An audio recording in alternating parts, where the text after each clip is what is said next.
A manchete é: governo brasileiro silencia diante de atentado contra o consulado da China no Rio de Janeiro.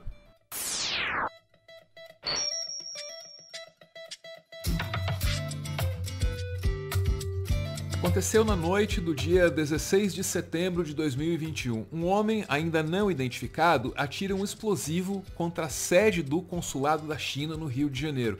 Para ser mais específico, Botafogo, Zona Sul.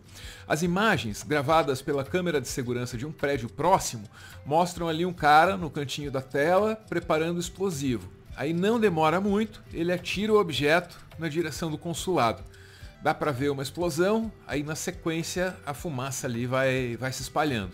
Não há feridos, mas há consequências. A primeira e mais óbvia conclusão é a de que esse atentado ele é um resultado direto do discurso sinofóbico, propagado inclusive por membros do governo brasileiro. Seja como for, vamos ver como é que a imprensa brasileira está noticiando o negócio.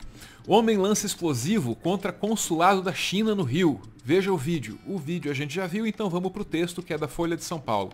O atentado ocorre em meio à escalada da tensão política, tanto externa quanto interna. No contexto internacional, a China protagoniza uma espécie de nova Guerra Fria com os Estados Unidos e é cada vez mais questionada à medida que ganha importância econômica.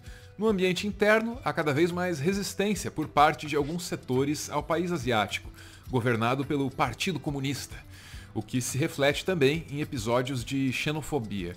Figuras do círculo próximo do presidente Jair Bolsonaro, como seu filho Eduardo, deputado federal, e os ex-ministros Ernesto Araújo, das Relações Exteriores, e Weintraub, da Educação, já fizeram manifestações públicas anti-China, que causaram embaraços diplomáticos, entre eles culpar o país pela pandemia de Covid-19 ou fazer piada com o sotaque de chineses. Muito bem, então a Folha de São Paulo associa o atentado ao discurso bolsonarista, como se uma coisa fosse a materialização da outra, porque é.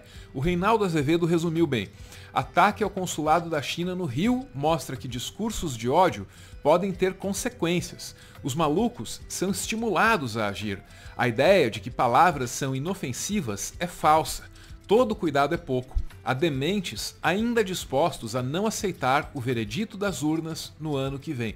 Pois é, inevitável pensar no que essa gente que passou os últimos anos ouvindo mentiras sobre o nosso sistema eleitoral, inevitável pensar no que essa gente pode fazer contra o nosso sistema eleitoral quando chegar a hora. Estímulo não faltou, então na melhor das hipóteses, o que a gente tem pela frente no Brasil é uma eleição tumultuada. Só que essa aí é outra história, vamos pro consulado da China de novo. O objeto que foi jogado contra o prédio no Rio é sim a materialização de um discurso de ódio. E nesse ponto, a gente precisa compreender como a coisa se processa, né? O entorno do presidente estimula a base a radicalizar o discurso.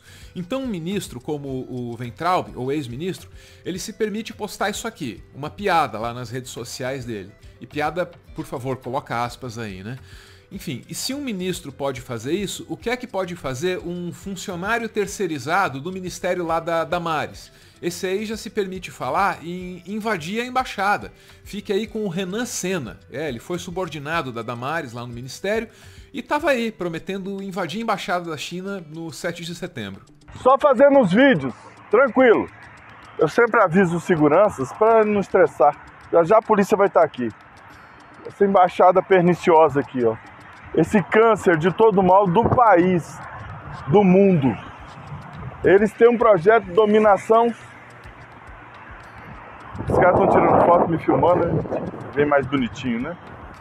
Eles têm um projeto de dominação mundial criado por Mao Tse Tung, o número 2. Começou com Deng Xiaoping, a Revolução Chinesa, comunista. Por isso que a gente fala comunismo maoísta, que vem de Mao Tse Tung. E quem está implementando agora é o Xi Jinping lá. E é de domínio mesmo. Só para lembrar, eu estive aqui sozinho no início do ano passado, por indignação. A gente já tinha essa leitura. Depois alguns vieram comigo em outras manifestações. Mas depois alguns recuaram, muitos recuaram.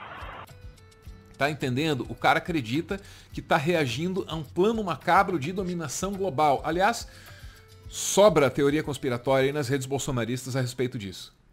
China dominar o planeta, a gente já sabe o que será. Será a maior vitória da esquerda de todos os tempos. E com a China no comando, meu amigo, será o inferno na Terra.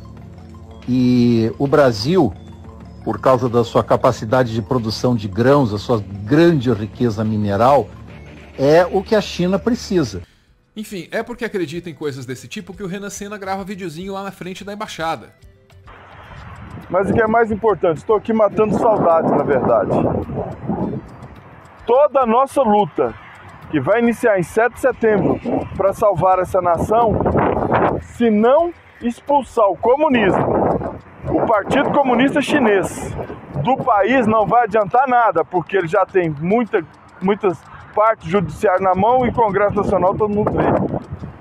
Então, nosso foco, nosso alvo é chegar até aqui. O cara definiu a embaixada como alvo, você ouviu aí, no fim era tudo bravata, ok? Mas nem isso significa que esse cara possa continuar livre e impune.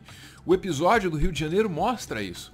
Agora resta saber se o ato do Rio vai ser investigado de alguma forma, né? Esquadrão Antibombas entra na busca de autor de atentado ao consulado da China no Rio. A ocorrência está a cargo da 10ª Delegacia de Polícia do Botafogo, muito embora tenha sido apresentada inicialmente à Polícia Federal. E vamos para o texto. Exames periciais foram realizados pelo Instituto de Criminalística Carlos Éboli e pelo Esquadrão Antibomba. Agentes requisitaram e analisaram imagens de câmeras de monitoramento que registraram a ação para identificar o autor. Testemunhas estão sendo ouvidas. As investigações estão em andamento, informou em nota a Polícia Civil. No local foram recolhidos fragmentos da bomba. Investigar a sério é uma coisa que as autoridades brasileiras precisam fazer em nome não apenas da justiça, mas das relações Brasil-China.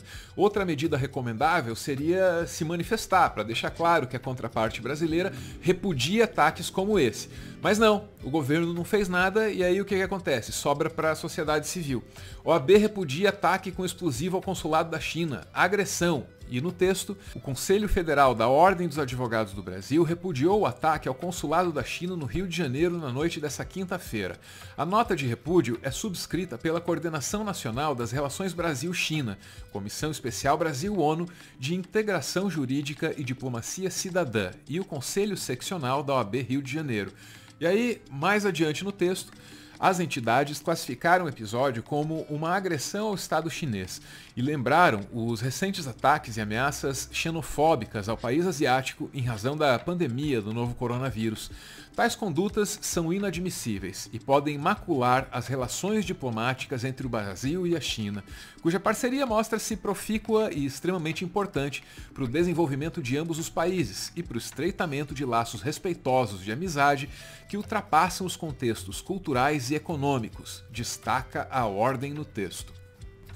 Pois é, a OAB se manifestou e o Itamaraty, que é o responsável final pela maneira como o Brasil se relaciona com o mundo, nada até agora. Talvez, para fazer a coisa certa, o Itamaraty precisasse assim de um pouco de espírito de rebeldia. Rebeldia que, aliás, já vem demonstrando, hein? Deixa eu te contar um babado bom aqui. Os últimos formandos aí do Instituto Rio Branco, eles escolheram como patrono da turma o diplomata José Jobim. Você sabe quem foi o José Jobim? Esse cara é um herói. Durante a ditadura militar, ele sabia tudo, absolutamente tudo sobre a roubalheira na construção de Itaipu. Ele acompanhou a obra muito de perto, né? Então ele reuniu documentos provando quem tinha roubado quanto. E aí, ele estava prestes a vir a público com essa denúncia. Só que aí o José Jobim foi assassinado pela ditadura militar. E é esse cara que foi escolhido como patrono da mais nova turma aí do Instituto Rio Branco. Ao fazer essa escolha, os formandos alfinetam o governo Bolsonaro, na medida em que eles atacam a memória da ditadura militar, esse passado mítico ao qual o bolsonarismo adora recorrer. Aliás, aqui no canal a gente tem um vídeo só sobre o José Jobim que você pode ver se você quiser. A revista Piauí contou essa história aí da escolha do José Jobim como patrono da turma numa reportagem recente. Chama-se A Ferida Aberta do Itamaraty. Eu recomendo a leitura. A leitura é recomendável. Da mesma forma, seria recomendável que as autoridades brasileiras condenassem o atentado no consulado da China. Porque aí vale o ditado: quem cala, consente. Para continuar fazendo conteúdo e, quem sabe, expandir o projeto, o Meteoro depende de contribuições. A chave Pix do canal é essa aí, pixmeteoro@gmail.com. Você pode ajudar, mas claro, só se você quiser. Muito obrigada por ver esse vídeo até o final!